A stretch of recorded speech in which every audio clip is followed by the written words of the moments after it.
and is started very well, so hopefully it'll stay that way. I'd like to start off with by wishing Dr. Rob Jackson a happy birthday. I think he is closing in on what, 40? Yes. If you see him after this meeting, please tell him happy birthday. Brittany is up for the invocation tonight. Before she does the invocation, I would like to take a brief moment of silence for the student in Jacksonville who was assaulted and passed away last week. So if you'll take a brief moment of silence.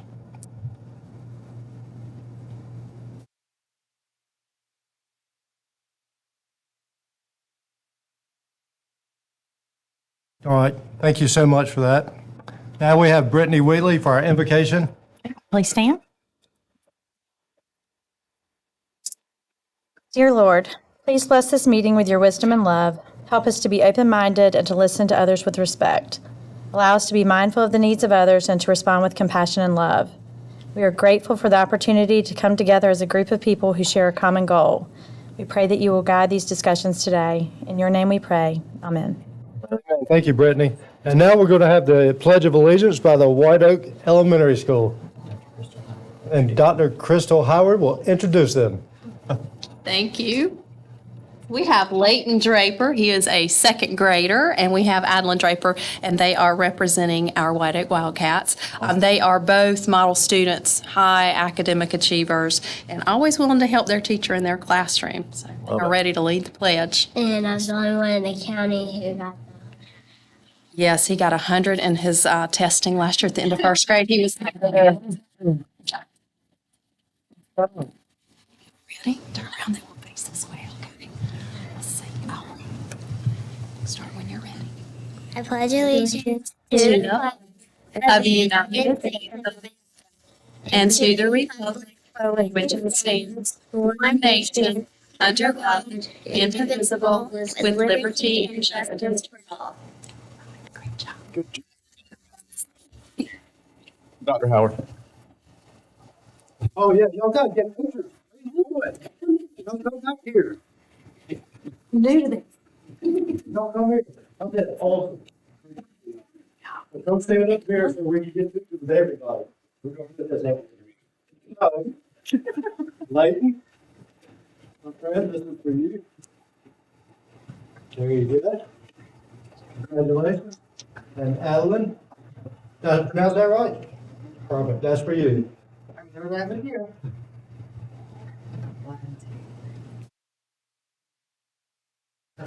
Thank you. Thank you.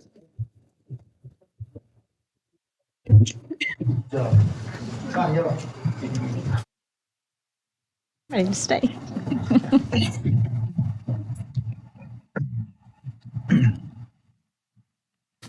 All right, that was great. Now we're going to, I'm looking for a motion to approve the meeting agenda. I move to approve the agenda as presented. That is, Mr. Chair, would the board consider amending the agenda to include a consideration of substitute paycheck? yes. To amend the agenda, 6.2K to consider increase to the substitute. Perfect. We have a motion by Reverend Goodwin. Do I have a second? Second. I have a second by Mr. McLean. All in favor, raise your right hand. The agenda has been approved, and now we will have public forum. I'm going to read this green sheet. It is now time for public comment. Anyone present tonight wishing to make comment should have filled out a request to speak public comment form. To ensure civility, relevance, and time management, there are specific requirements for public comment set forth in school board policy. They include: comments are limited to matters pertaining to public education. The speaker shall state his or her name at the beginning of his or her comment. Speaking time will be limited to 3 minutes per person. A 3-minute timer will appear on the TV screens in the bottom corner. The timer will beep when there are 30 seconds remaining. It will then beep a final time when your time is up. For civility and decorum, no speaker shall make obscene remarks or issue personal attacks or insults. No complaint against a school employee or student will be permitted, although this may be heard in closed session at a later date following consultation with the superintendent. Much information about individual students, including a speaker's own child, is confidential under state and federal law, and we discourage and often prohibit such information in open session. The chairperson may immediately terminate any comments that violate these rules. Board members will not respond to questions except occasionally to request clarification. With that introduction, our first speaker tonight is Ms. Deanna Hayden. I don't think I really need an introduction. I've been here for 4 years. I say the same thing every single time. Ms. Wheatley said that she hopes that everybody here tonight has an open mind, so I am asking for an open mind.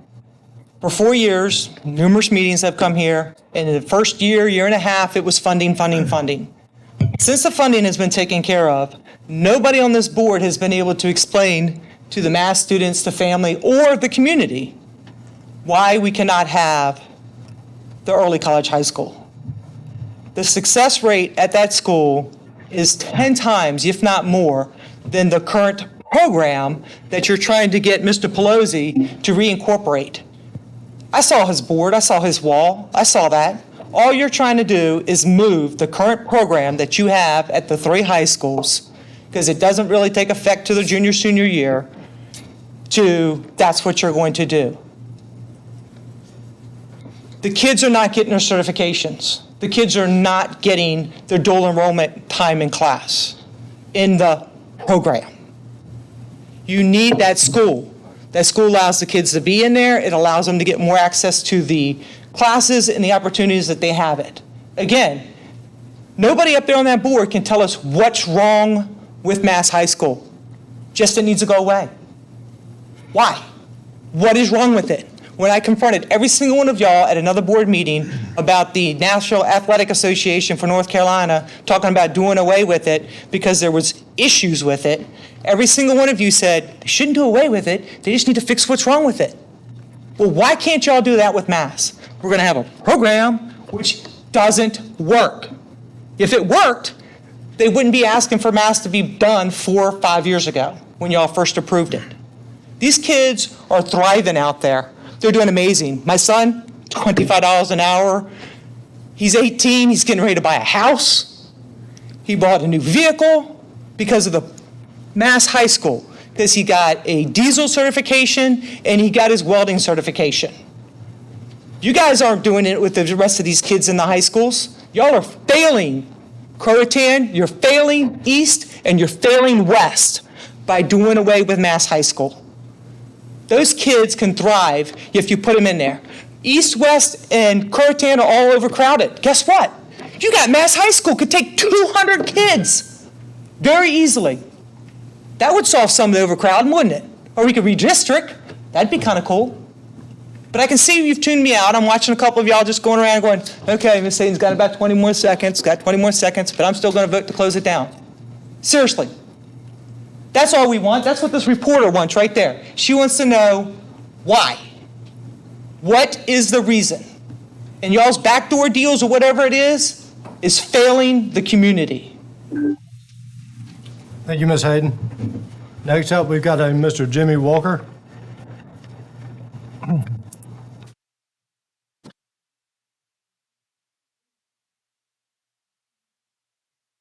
This is going to take less than 3 minutes.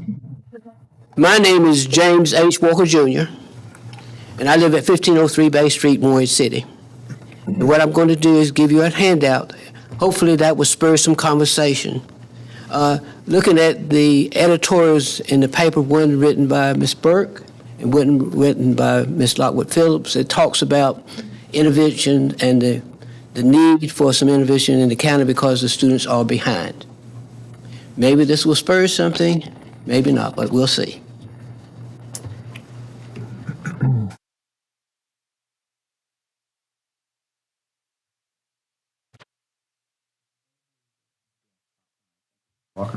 Thank you, sir.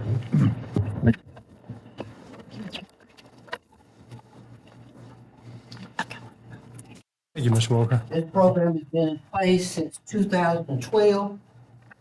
We help students with homework, special projects.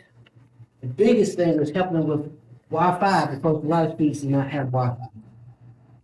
Thank you. Have a pleasant day. Thank you, sir. Thank you. Next up, we've got Mr. Eugene Thompson.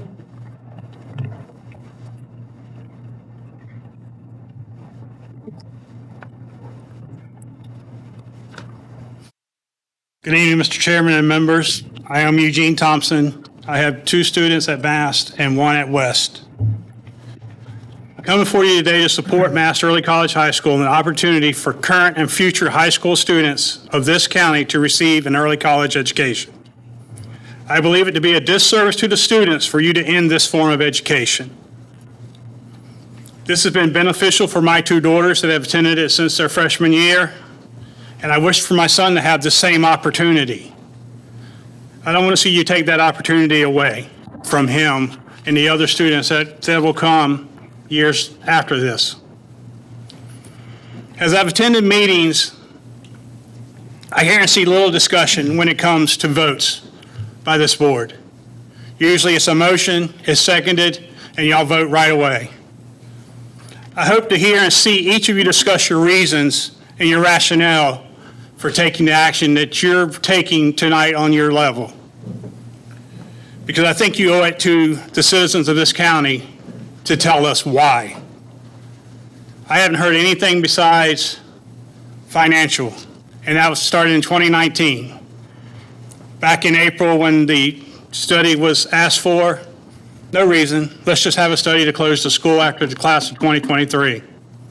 You owe it to us. You've never given us one. Not a legitimate reason for doing this action. I implore you not to permanently close the school and dim the light, the beacon that Mast has shown on this county through the achievements of their students. Thank you very much. Thank you, Mr. Thompson. Next up, we've got a Miss Ginger Hayden.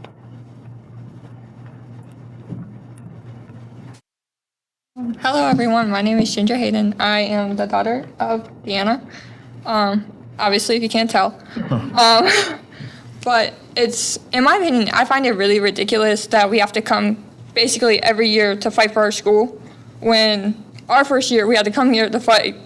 And then when we fought, y'all wanted to close our school, but we had to fight to keep it open. But y'all, no matter what we did, we tried our hardest. And in my years, I've had Mr. Rosen at the principal, then I had COVID, then I had Mr. Johnson, and now I have Mr. Pelosi. It's not fair that I have all these principals and I cannot stay with one principal. We only have 1 teacher that stayed the whole 5 years. That's ridiculous. There's no other school that they have that problem. It is absurd that we have to deal with that for our 5 years. 5 years. 5 years is not a long time. It's absolutely ridiculous that we have to deal with that. And when you have a teacher, well, a principal now, that wants to change it from being 4 years to 2 years, there's not a lot that you can accomplish in 2 years at that school unless you want only trade. But then again, if you want only trade, the teachers, the kids that are doing only trade, they don't have the grades to get into the dual enrollment. It's not fair because they want to do the dual enrollment, but they can't. One of my best friends, she was trying to do dual enrollment, but she didn't have a card to get to class, so she decided to do online. She then didn't have the money to buy books to take the class. So now she's stuck working at McDonald's, and that's it. That's all her life plan is, to work at McDonald's. When she could have, in high school, she graduated now, she wanted to become a dentist, but she can't because of her financial situation, where if she went to Mast, then she would have had the opportunity to get those degrees and get at least a little push and some help, so she wouldn't have to pay all that money to go to college when she can't even pay for the books for 1 class. It is absolutely ridiculous that you're trying to close the school for kids in this county that don't have the financial means to go to a natural college. They didn't even have the money to go to a community college, let alone a bigger college that's going to cost 3 or 4 times as much. It's not fair to them. Thank you. Thank you so much. Next up, I've got Miss Leslie Diaz.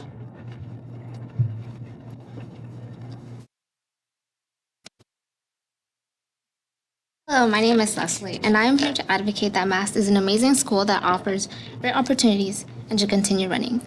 I know this because I am one of those kids. I can clearly remember being here on July 15th of 2019, questioning whether if I'd get the opportunity to attend this amazing school. Thankfully, I got the opportunity, and now I'm a senior and will be graduating with my associates in arts. Thanks to the school, I have been able to take business courses and now run a full operating business, and I am only 18. I remember my school counselor talking about the school, and I knew instantly that this was the school for me, and I would not change anything for it. I've also had parents and other kids ask me how do they get into the school, but I unfortunately no longer have the answer to that question. But I hope you guys realize the school is worth fighting for because even though we are kids, we also know what we want, and that is to succeed. Thank you. Thank you so much, Ms. Diaz. And that is it for public comment this evening. Now I am looking for a motion to approve the consent agenda. Ms. Chadwick has made a motion to approve the consent agenda. Mr. Day has seconded it. All in favor, raise your right hand. Very good, thank you. Now we will have a second read for a policy revision.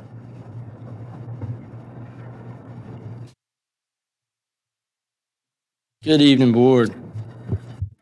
There are only policies for second read tonight, and these policies come from the School Board Association's Spring 2022 update packet. Many of the revisions, minor modifications of the state board policy, changes in federal and state legislation, and precedent established by law. However, I will remind you that there were 3 policies with local changes, and that was Policy 2300. The board meetings was revised to maintain consistent language across our policies with regards to school advisory councils. Policy 6305, safety and student transportation services, and Policy 7510, leave, were revised to remove temporary language regarding COVID-19 protocols due to the Department of Health and Human Services removing the NC Strong School Toolkit. And then additionally, I know Mr. Whitford has revised Policy 4325, drug and alcohol, after first read, and that was to insert language reflecting our past practice of holding students accountable for being present on campus after consuming substances and exhibiting impaired behaviors. No other policies were revised since first read. I'll be happy to answer any questions you may have. Anybody have any questions on these revisions? Very good. Anybody would like to make a motion to approve these revisions? Mr. Chair, I move to approve policies as presented. Mr. McLean has made a motion. Do I have a second? I'll second. Ms. Wheatley has made a second. All in favor, raise your right hand. Seems as unanimous. Thank you, as always. You did a great job. Next up, we will consider the question of closing Marine Science and Technology Early College High School. And what I would like to do is I would like for each one of us to make a statement on whatever they may want to make it on. But I would like this crowd out here to understand why we feel the way we feel. It may make us uncomfortable to say what we say, but it's something that needs to be done. So if we want to start at what end, and we can move all the way down, Reverend Goodwin, sorry to put you on the spot. Unless we want to start with Katie. But we'll start with Reverend Goodwin. I was on the subcommittee that re-examined this, and I was not around this table when it was created. I did go, despite what anyone may think, I went into it with an open mind. And the reason was I remembered something that Dr. Jackson said, which was, if it does not remain open, it is something of a failure. And so I thought, well, we met with all the principals, we met with county commissioners, we met with CTE staff, and it was clear some of the blanks that I had were filled in during that time. The commissioners were not in favor of keeping it open that we met with. They felt like when it was originally proposed to them that it was to be CTE.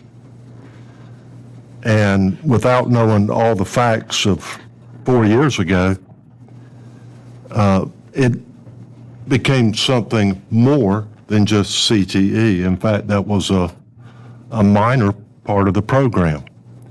So they, not to put words in their mouth, but they had a very bad taste about masks.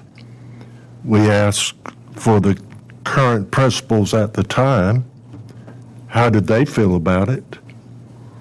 And not one said, well, I'm in favor of it remaining open. And then we looked at facts that were surrounding the program. There is no doubt that it's done a tremendous amount of good. But there's also no doubt that with key players, they have a bad taste in their mouth about this. I could say, well, we don't care what they think, but I don't think that would be responsible on my part. And though I went in open, it was very clear that the closure of masks was the direction we needed to go. Thank you, Reverend Goodwin. Ms. Chadwick? So I think that our high schools can do a better job at offering these programs to so many more students. By busing kids over there and offering ways to provide for their books and provide more avenues and open it up instead of to a limited 50 kids per year. I mean, we can offer it to, 200 or 300 kids each year.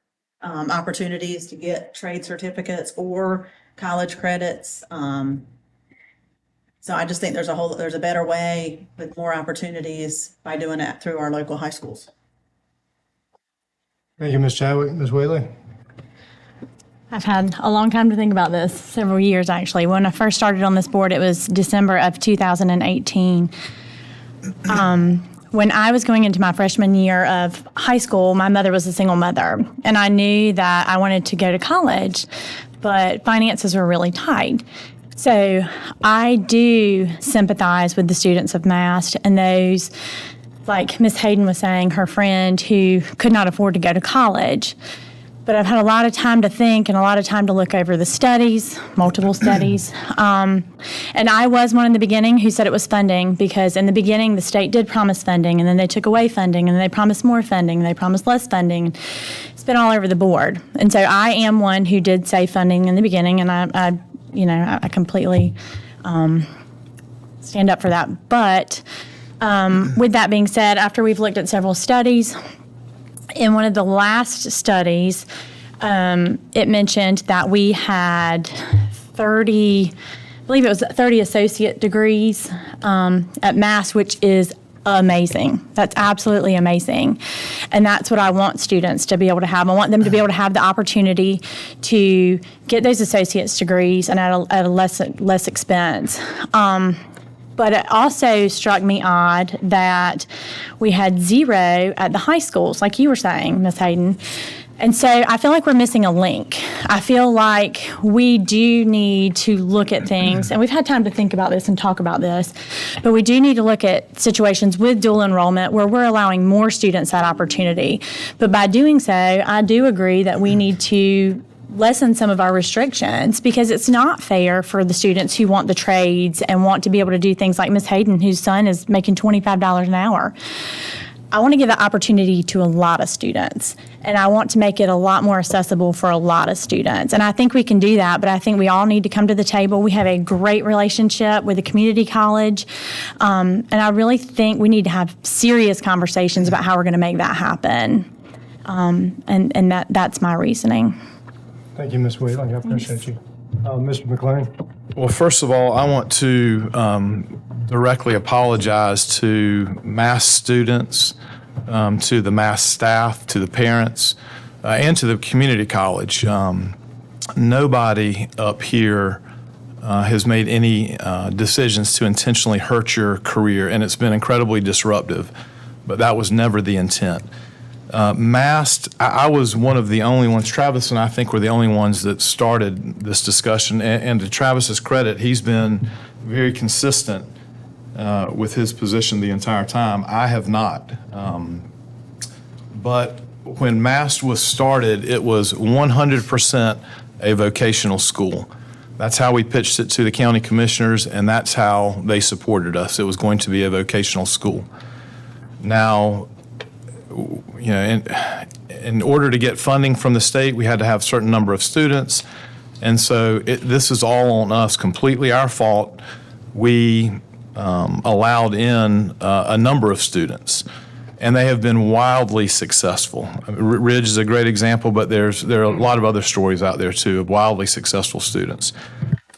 So funding was initially my biggest holdup too. We went 2 years without funding, put an enormous strain on our relationship with the community college. We had to ask the community college to help funding 1 year, and they did step up and do that. I think that it was the first year Pat McElraft had to move some money away from the community college in order to fund Masked. So that was initially 100% my decision as well. But during those 2 years, several things happened. And the biggest one is probably the awareness that we started putting on dual enrollment, career and college promise, and allowing these students to take some of the college courses. I, along with Ms. Wheatley, think that we should be offering this to all of our high school students, not just 50 or 100 or 200 students that are at Masked. It seems like you're almost discriminating against the traditional high school students that they can't access some of these classes. Now, we do have waiver processes now that some of these traditional students can access classes. It absolutely will be more difficult for these students to get into some of those classes, but I don't know that that's a bad thing. We want to set these students up for success. We are busing, transporting students from all of the high schools now to the community college. And I would like to suggest that the current Masked principal be charged with taking all of the great things about Masked and putting them into our traditional high schools. And I think we can do it more efficiently. The county had agreed as a vocational school to fund $250,000 a year in perpetuity.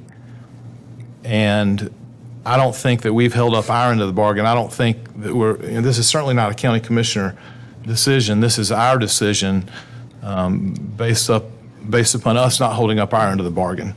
So I will vote to close Masked tonight, and those are my reasons. Thank you, Mr. McLean. Mr. Day? So I'm sure everybody knows that I have been pretty consistent in my feelings on the need for Masked, or not the need for, maybe the need to not have Masked from the very beginning. And I know for a lot of people it was funding, and there was a lot more to it for me than just funding. And when people talking about, hey, the money's there, hey, why funding's no longer should be a reason. Yes, we are getting funding from the state, but there's still, it is not funded in entirety, and there are still lots of resources and lots of resources we do have to spend towards schools such as Masked. So it isn't like it's a freebie. We just do it just for that reason. Masked was not intended to be, from the very get-go, it wasn't intended to be something that would help kids be able to pay for college. I mean, as much as we would like everybody to be able to have the ability to be able to go to college, that is not the purpose of, and should have never been the purpose of Masked. For us to be able to give 50 students, maybe a lucky 50 if there's lots of people trying to get in, but only 50 get to get in from a certain number from each school that are able to have some of the capabilities that and the benefits that Masked does offer. I love the idea of trying to make it so that we could have some of the benefits that are at Masked at our other schools, as far as getting more people. We hadn't been advertising, getting people to be able to have a better awareness of and better access to some of the college classes, to be able to East, West, Croatan, everybody to be able to get a little bit of college credit under their belt. In order to save a little money. But that wasn't the purpose of and the intention of MAST is to, get everybody to save money. And the comments about, people, not being able to get in. And, they can get into MAST, but they couldn't get in, through our current dual enrollment program. We've heard problems and issues about people being underprepared. There is a reason why we have rules to try to not have students get in over their heads when it comes to taking college classes. If there are college classes at the community college like the trades that we want them to be able to take, we certainly, I think without a doubt, we need to make sure some of the restrictions get lowered, and we do need to be able to utilize some of these waivers to allow students who are not trying to just go become an architect or go become a doctor. That isn't, again, what MAST was intended to. But if students are indeed wanting to try to pursue some of these trades, we do need to make that easier, without a doubt, for these students by either trying to, like I said, lower the barriers for entry based on GPAs or whatever. And some of those do exist already. You can go to the principals and try to get waivers to be able to get in. We've done some of the transportation to try to make some of that easier. And there's a lot more that we can and should do to try to be able to serve some of the people that do need serving, a lot of the kids that do need serving. But I just don't think that, that MAST and having, again, we have that 50 students per year. And we're either trying to actually hit that on the head and trying to actually get the students we need in there. There are going to be times, there are going to be years where you're going to have lots of students that are going, hey, why can't I get in? Why can't I get in? I want to do this. I want to do this. But we're only allowing 50 in. There's going to be other years where, and we ran into this, where we don't have enough students who are applying, the students that we need and want in mass. And so that's a tricky thing, trying to have this 50-person limit where we try to have a lottery for it or whatever. So anyway, there's a lot more, a whole lot more to it. I could probably sit here and go on forever and just ramble, but I'm going to spare y'all, and I'm not going any further. I know that y'all probably know my position as it is. So. Thank you, Mr. Day. Appreciate you. Ms. Taylor? Thanks. I first want to say, before I read my whole thing, that I do think we have one of the most cohesive and respectable boards. I think everyone here has the best interest of every student at heart. I truly do. I think we have different ideas of what that is and how to get there, but I don't doubt for a minute where your heart is. I knew this decision was made months ago when I messaged 4 of you and asked to tour an early college and a trade school, and began contacting principals, and that never came to fruition. So I knew exactly where this decision was many months ago. We are the only ones that hold the power to correct the wrongs that were done in opening this school, and when this decision's made, we're making that decision for ourselves and any future board that ever discusses an early college. For many, many years, any board who ever looks at any cooperative high school, early college, they're going to be told a board tried that and it failed. And I think that's the precedent that's being set tonight. Thank you, Ms. Statler. So I guess I'm last. I'm one of these kinds of people, when I jump into something, I jump into it deep and I research it, and it took me down a lot of rabbit holes. But, looking from a bird's eye view, I've decided that the state of North Carolina has failed our school systems for decades. I think the state of North Carolina has forced us to put Band-Aids in places that, has put us in this position. Charter schools, private school vouchers, even early colleges. I think if the state of North Carolina had made a more robust effort and robust financial investment in the school system over the decades that they didn't, we wouldn't be in this place. I will tell you that Carteret County is in the top 5 of all school systems in the state. And it's because many years ago, the commissioners decided to invest money into our school system with extra teachers, extra supplements, and many of them didn't live to see the see it come to fruition, but it did. And if the state of North Carolina did that across the state, then we wouldn't be in this position. We wouldn't be, dealing with, not that they're bad Band-Aids, but our school system, our state leadership, in my opinion, has failed us. So I started from that perspective. And, I researched early colleges in other counties. I researched charter schools in other colleges, magnet schools. I researched private schools. And in some counties, they're necessary. They are absolutely necessary, because some counties, like Edgecombe County, where my wife is from, they have nothing. They can't afford volleyball nets. When every resource they have goes to the kids that are struggling, and I get it. So they start a charter school for kids who are accelerated. That's what the state has created. I sort of broke it down some more, and I looked at charter school, at early colleges in general. And I read this from the North Carolina Ed Policy Ed. I read these articles a lot. And I read this one written in 2018 about early colleges in North Carolina.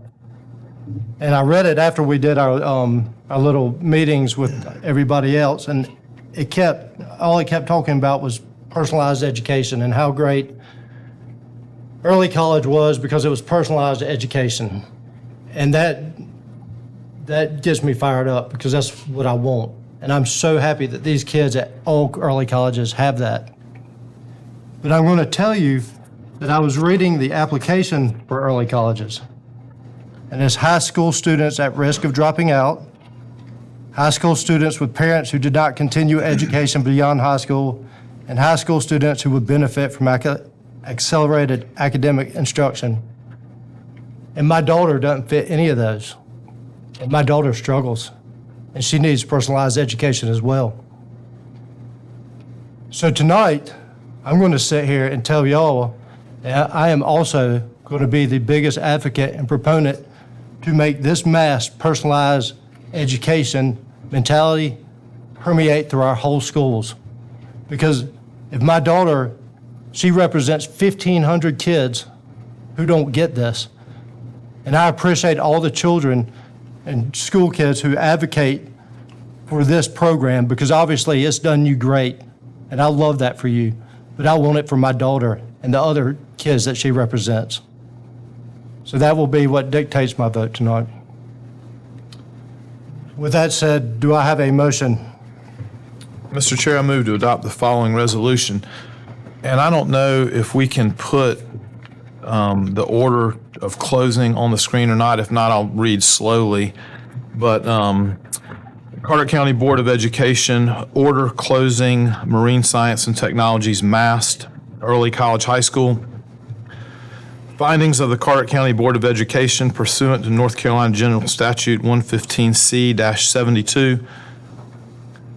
Following a public hearing on the question on June 7th, 2022, and based on the study on the question of closing Marine and Science Early College High School Mast after the graduation class of 2023, dated August 2nd, 2022.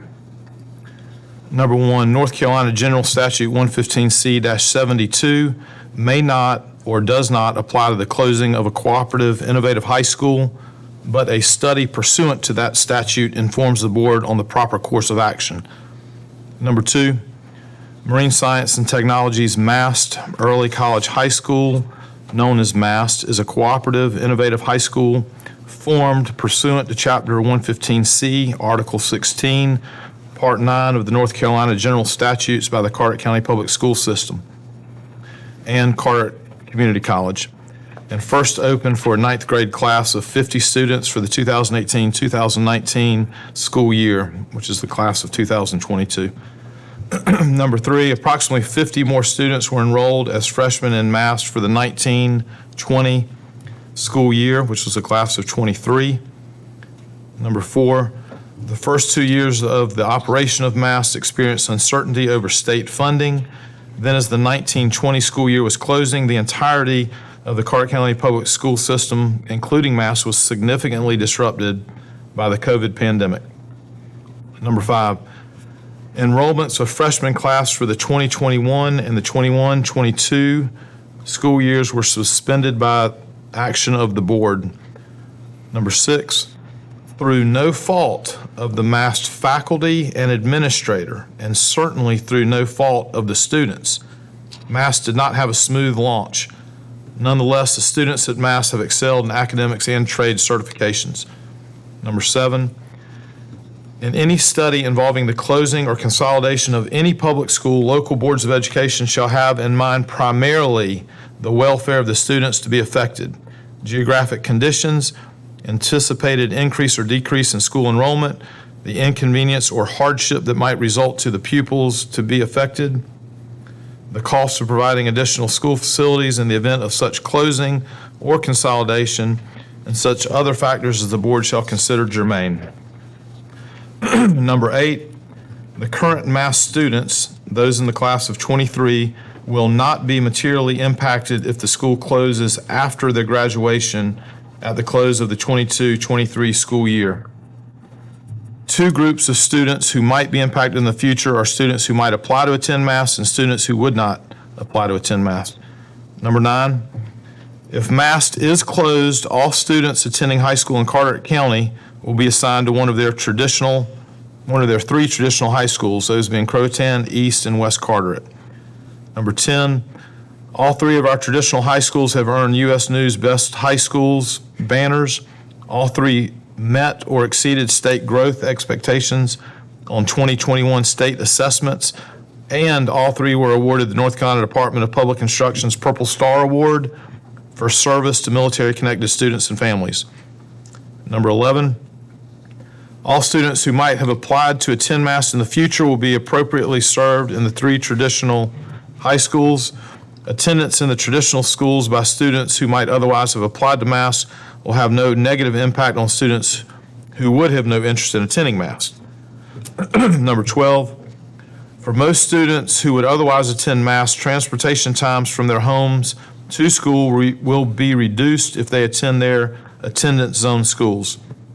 Number 13, while Mass provides easy access to college-level courses and trade certifications at no or reduced cost, Carteret County Public Schools offer robust career and technical education which prepares students to enter the workforce, and has a robust dual enrollment program with Carteret Community College where students can and do earn college credit.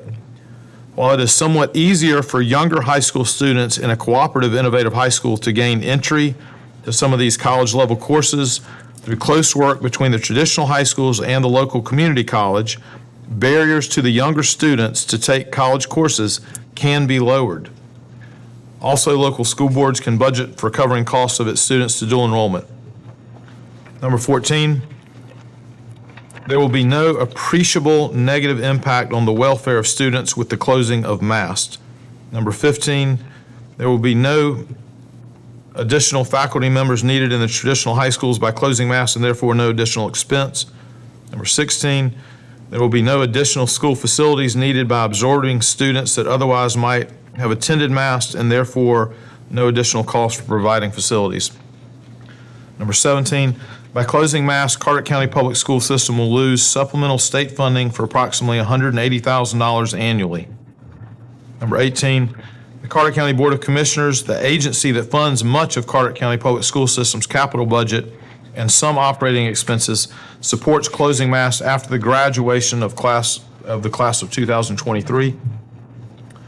Conclusions drawn from the above findings.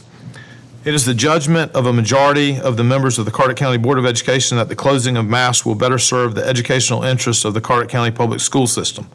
Therefore, be it resolved by the Carteret County Board of Education as follows. Number 1, Marine Science and Technologies, Mass, Early College High School is closed effective as soon as practically possible after the graduation of the class of 2023. Number 2, in a timely fashion, the superintendent and the chairman of the Board of Education will notify Carteret Community College that as soon as practically possible after the graduation of class of 2023, the Carteret County Public School System is withdrawing from MAST and canceling the program and terminating any outstanding memorandum of understanding for the operation of the Cooperative Innovative High School.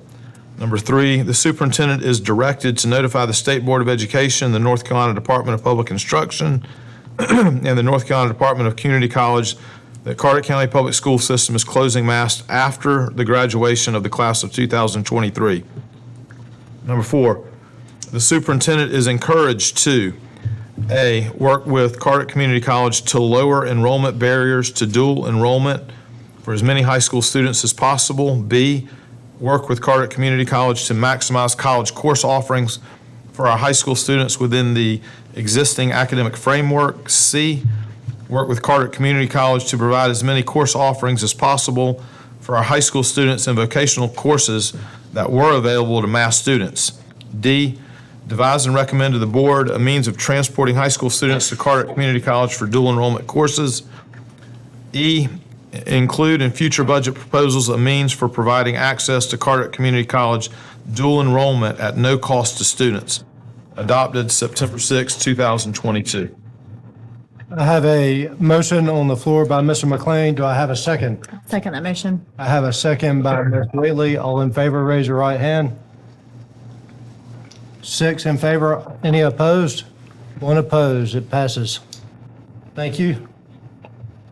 We will now move on to Mr. Richie Taylor.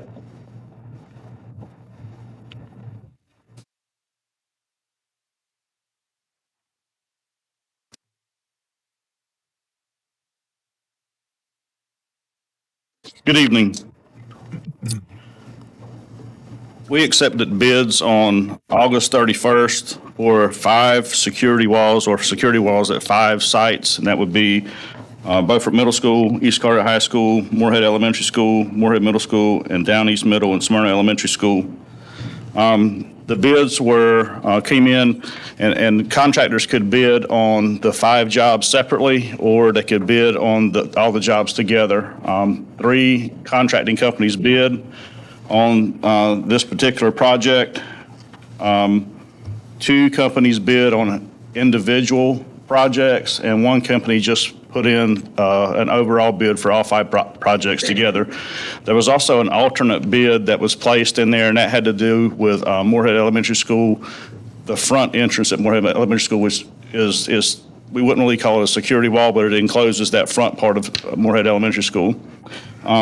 The contracting company that came in and the lowest combination was Wimco. Wimco is the company that we're actually is already working for us, building the addition at Crowelltown High School. Their base bid was $1,267,000 with an alternate bid of $67,000.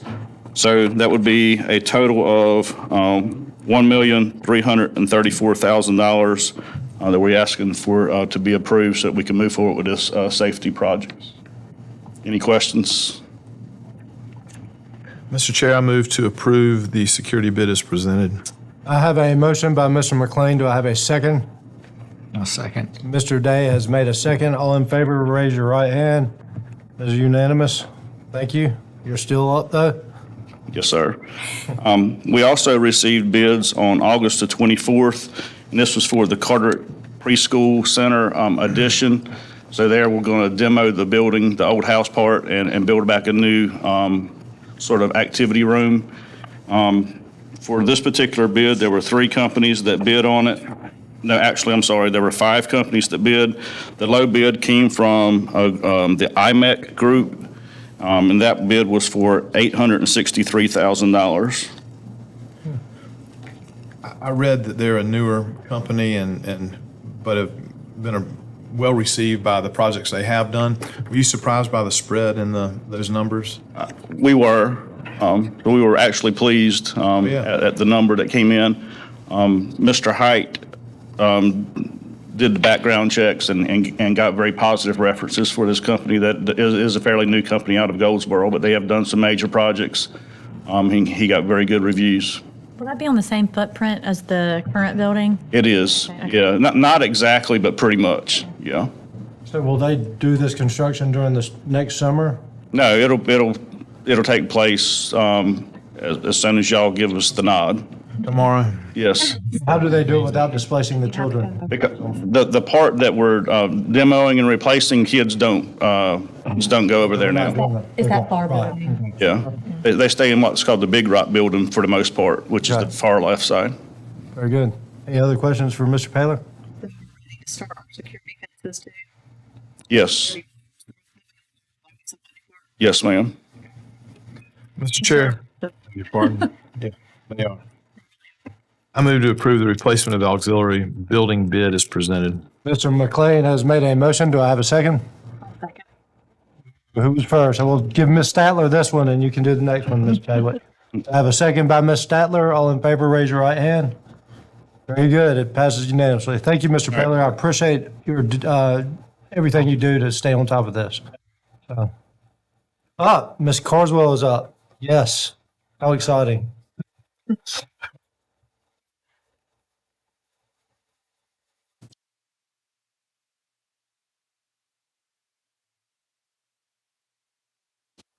Good evening. The first item I have is a change in the substitute salary schedule.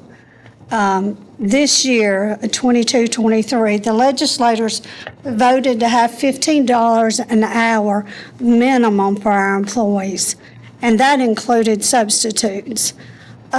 So we needed to go in and change our salary substitute schedule.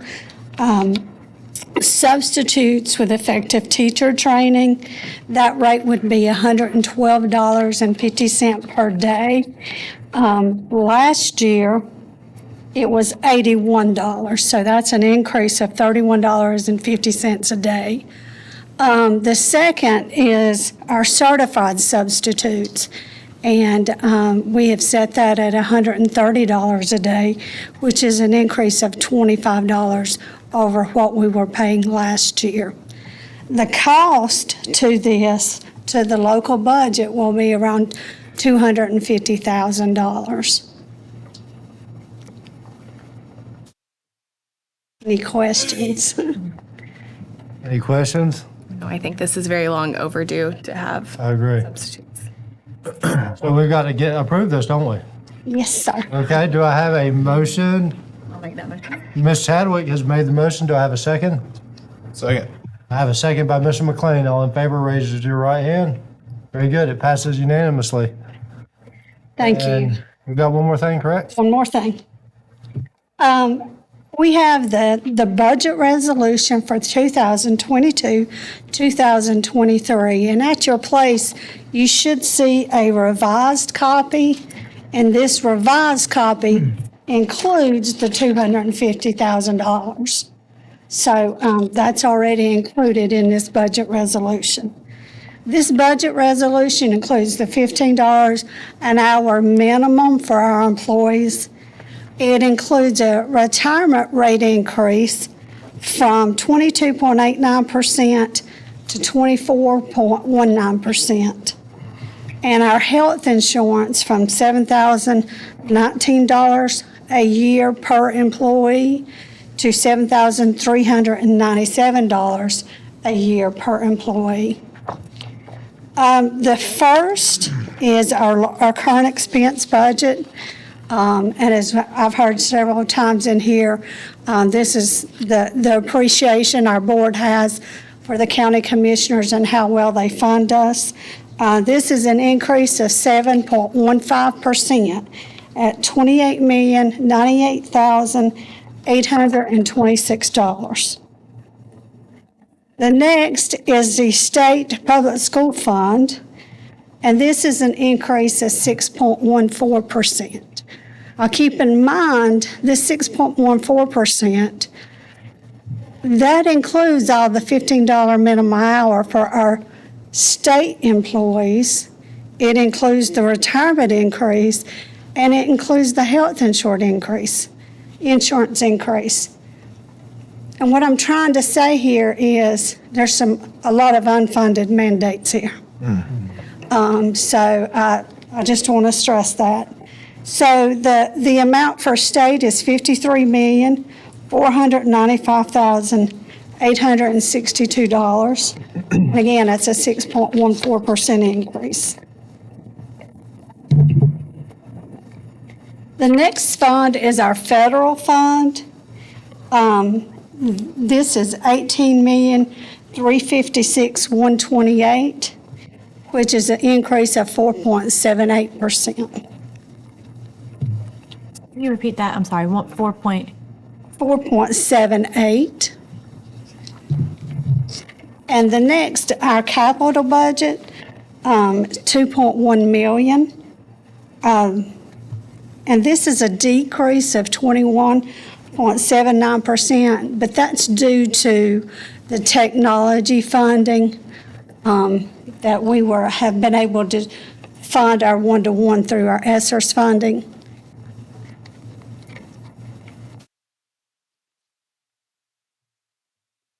Our child nutrition, which is section 9, is $5,263,630. This is a 25.93% increase.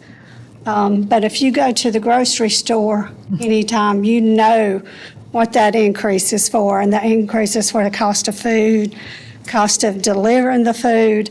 It's the $15 minimum hour that impacted child nutrition greatly. And then the final, Fund 8, is $3,643,709, which is a 2.79% increase. The total budget is $110,958,155, or a 6.12% increase over last year. Any questions? No, but only because you brought it up. The 22.89% to 24.19 and the 7,019 to 73.97, those state mandated increases affect our ask to the county because of how well the county funds us.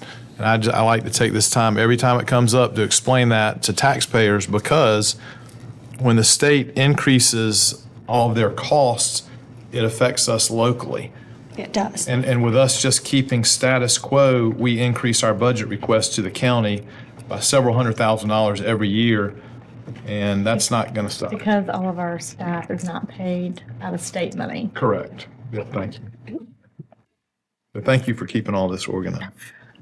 Yeah, thank you, Ms. Carswell. Any other questions for Ms. Carswell? That was excellent. I think we need a motion to approve, right? Yes, sir. I move to approve the budget resolution for 2022-2023 as presented. I have a motion by Mr. McLean. Do I have a second? Second. I have a second by Ms. Wheatley. All in favor, raise your right hand. Passes unanimously. Thank you so much, Mr. Carswell. All right, now we will go back into receiving project and bond updates with Mr. Paler. Good evening again. Quickly, before we start with the Croatan, I'll tell you that the door access controls and the front door panels have been ordered, so that's out there. We're hoping they get those sooner rather than later, and we'll start installing those as soon as we get them. For Croatan High School, the work there is going very well. Been very pleased with working with WIMCO so far. We asked one thing, that they get the bus road in before school started, and they not only got the road in, they had it paved, which was not what we were expecting. We thought it was going to be a gravel road. So you'll see, this is just, have a few pictures if you hadn't been out there. So this is the bus road that cuts through between the parking lot. Right now, they're digging for the footers and getting all the rebar in place, and they plan on pouring Friday morning very early, like starting 4 o'clock in the morning and getting that knocked out. And I'm told that they expect for the steel to be on site later this month, and so possibly by next school board meeting we could actually have it could start going up. You start seeing something vertical coming out of the ground, so that's exciting. So that project's on time. As far as the Newport Elementary School security walls, if you hadn't seen those, very nice walls, a great addition to that campus, and it's going to secure it. We are still waiting for doors. You can see that was the, hold on, I'll go back. So this is the wall looking from the bus lot toward the school where you used to, we just see all of campus. This is looking from inside of that wall. So if you walk out of the new building and look back toward, that's the cafeteria on the back left. So that's the wall that secures that playground. That's the other end of that wall looking back toward the new building. And then this is the front wall that secures that side of campus, and then the back side of that wall, so, and just another shot. So that's in place, waiting on doors. Checked yesterday, and we're told that doors are going to be probably about 4 months out. So that's an issue, but not an issue that we can control. Can we do temporary doors like I would? I mean, anything? We can do whatever you ask. Just ask It's money and time. But I've got to build them. Are we seeing building costs come down a little bit? Possibly, but I think it's more in wood and other things rather than steel and concrete right now, but it's not to the point that we saw it go up by any means. Hey, I'm incredibly impressed with the projects from June till now. So. Mr. Chairman, I don't want to put Mr. Paylor on the spot too much, but I think that there is a Carteret County Public School success story that involves the contractor and Croatan. WIMCO is the contractor, and former long-term school board member Al Hill's son is one of the project managers. He's vice president, actually. Vice president. He graduated from West Carteret High School with one of my daughters, played in the band, and went to East Carolina for the construction management degree that they have there. So he's kind of back home building a nice addition for us. Well, he should give us a discount. I mean, we'll take his budget, but he did get the low bid. The low bid, so yeah, it was a discount. Help push it. All right, any other questions with Mr. Paylor? Thanks for your work. Thank you so much, Mr. Paylor. All right, Dr. Jackson, you are up. Thank you, and good evening, board members, and good evening, everyone. Just for the public's information, I did want to share very quickly, I did ask the board attorney, and he did actually prepare for the board 2 different resolutions for this evening. One was to continue the operation of MAST, and one was to close the operation. And so I just wanted to make it real clear that the board had both of those resolutions in front of them, and we were prepared to put both on the screen. And so I don't want the perception to be that somehow that was a foregone conclusion from the staff, and we certainly appreciate that work on Mr. Whitford's behalf to be prepared for any outcome this evening. As I get started, I would like to take just a moment to recognize 2 of my colleagues in the community who I have the great blessing of working with on a continual, consistent basis, 2 incredible partners to our school system. First, our county manager, Mr. Tommy Burns, who works very hard on our behalf. He was at convocation. I appreciate him being there, and shared with me that he went and bought the keynote speaker's book that evening because he was so moved. And so well, I'm not asking that many questions, Mr. McLean. But I do appreciate Mr. Burns working so closely with us. There's a lot of resources, financial and otherwise, that flow between the county and the school system, and he is a great partner in this work, and I appreciate him being here this evening. I'd also like to recognize and share my appreciation for Dr. Tracy Mancini. Dr. Mancini and I try to meet each month together one-on-one to talk about the partnership opportunities that we have for our students across the school system, and so I appreciate you both, and thank you for being here. This evening, board members, I'm pleased to share with you that we've had a tremendous start to the 2022-2023 school year.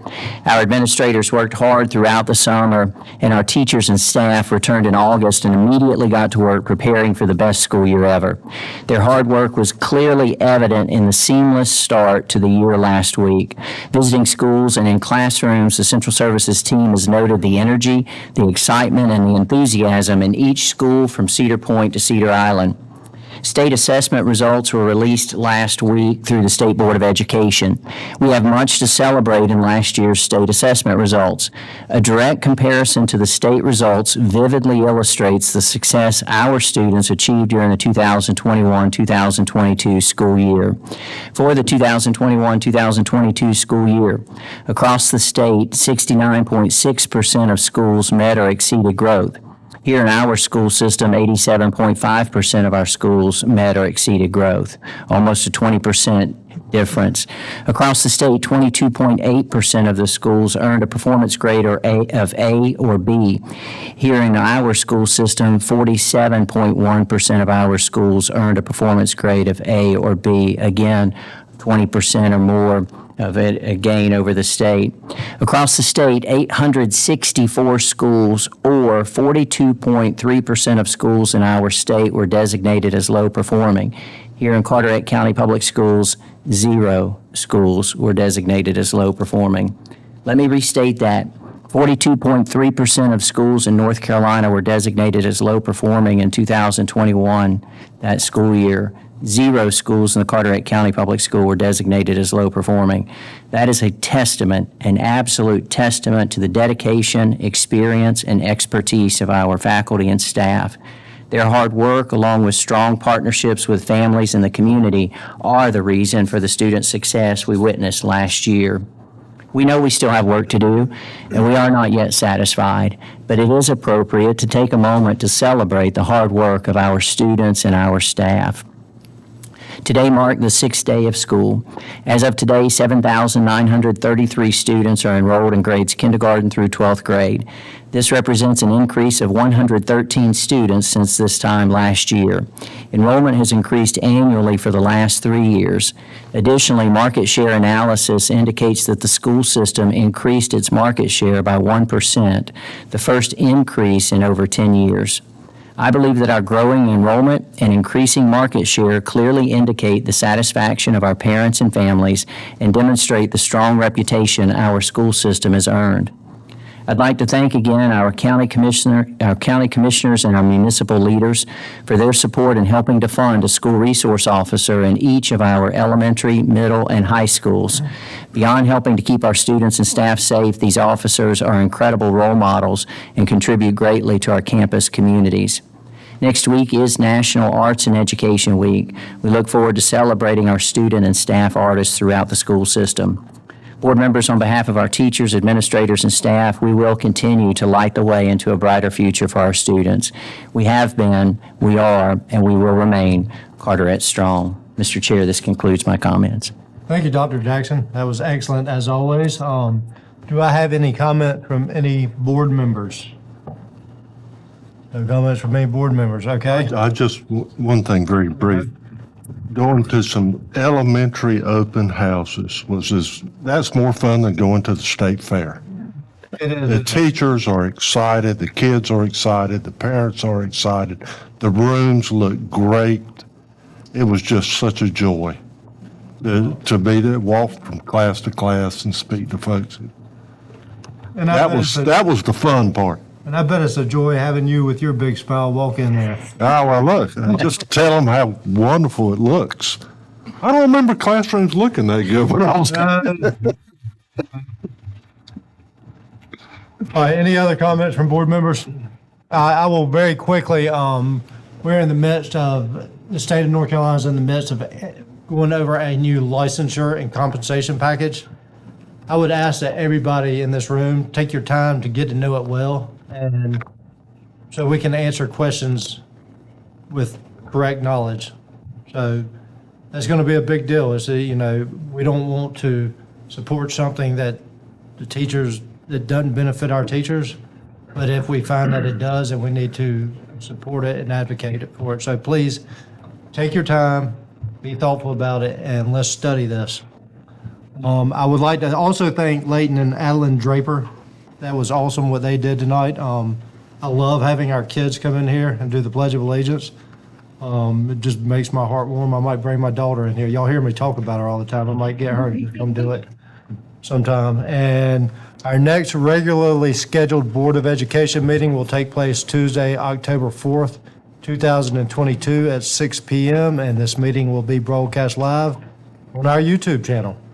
And with that said, I would like for someone to give me a motion to adjourn. So move. I have a motion by Reverend Goodwin. Do I have a second? Second. Second by Mr. McLean. All in favor, raise your right hand. Very good. Thank you.